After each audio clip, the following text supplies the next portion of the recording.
স্বাস্থ্যই সম্পদ। ব্যথা একটি সাধারণ উপসর্গ, কিন্তু ব্যথা যখন পেটের ব্যথা অথবা বুকের ব্যথা অথবা হার্টের ব্যথা, এটা নিয়ে যখন কেউ এই উপসর্গে নিয়ে আসেন, তখন এটা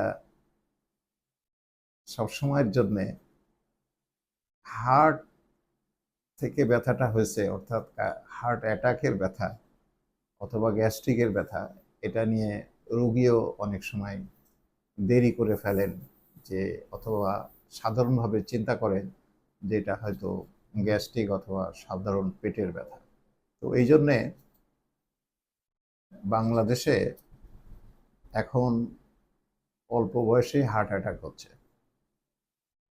এবং সেই জন্য কোনো বুকের ব্যথা অথবা উপরের পেটে ব্যথা অথবা সন্দেহজনক গ্যাস্ট্রিকের ব্যথা যদি হয়, তখন সেটাকে হার্টের ব্যথা হিসেবে প্রথমে ধরে ডাক্তারের শরণাপন্ন হয়ে প্রয়োজনীয় ব্যবস্থা নেওয়া, অর্থাৎ একটা ইসিজি এবং হার্টের ব্যথার জন্য প্রয়োজনীয় টেস্ট করা অথবা গ্যাস্ট্রিক নিশ্চিত করা।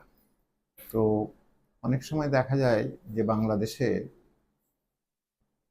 যেহেতু জীবনযাপন, স্থূলতা, ওজন বেড়ে যাওয়া, কর্মে বিভিন্নভাবে বসে বসে কাজ করার প্রবণতা, অর্থাৎ ব্যায়াম ইত্যাদি, এগুলো কমে গেছে, অথবা কেউ আগে থেকে ডায়াবেটিসে ভুগছেন,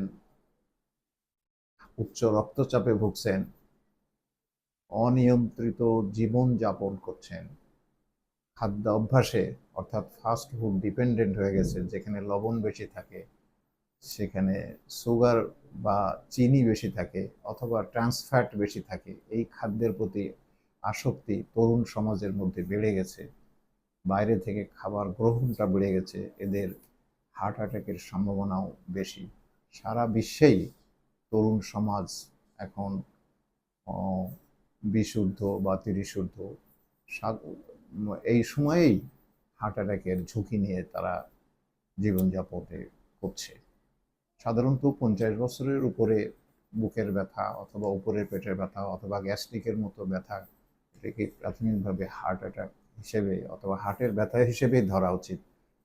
এখন থেকে আমরা 25, 30 এই ধরনের বয়স থেকেও চিন্তা করব যে যদি এই ব্যথার সাথে ব্যথাটা বাম দিকে হয়, বুকের বাম দিকে হয়, এবং ব্যথার সাথে ঘাম হয়, শ্বাসকষ্ট মতো একটি উপলব্ধি হয়, অথবা দেখা যায় যে ব্যথাটা বাম দিকে, হাতের বাম দিকে বা বাম কাঁধে চলে যাচ্ছে, এরকম যদি অবস্থা হয়, তাহলে সেই অবস্থাগুলো তো হার্টের এর জন্য অবশ্যই চিন্তা করা উচিত, এবং ডাক্তারের কাছে এসে জীবনের যে ঝুঁকি থেকে নিজেকে এখানে পরীক্ষা নিরীক্ষা করে নিশ্চিত হওয়া অত্যন্ত প্রয়োজন।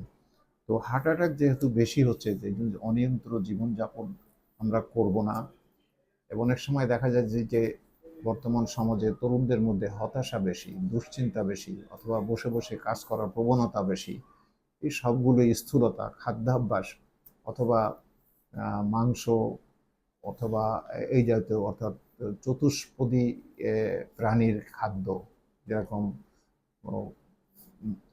খাসি,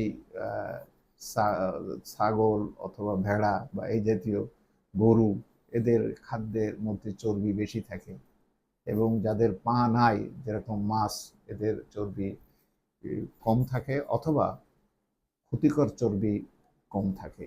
আবার যারা দুই পেয়ে জিনিস, অর্থাৎ দুইটা পা আছে, যেরকম মুরগি, এদের এটা এটা স্বাস্থ্যকর চর্বি বা ভালো চর্বির সংখ্যায় বেশি থাকে।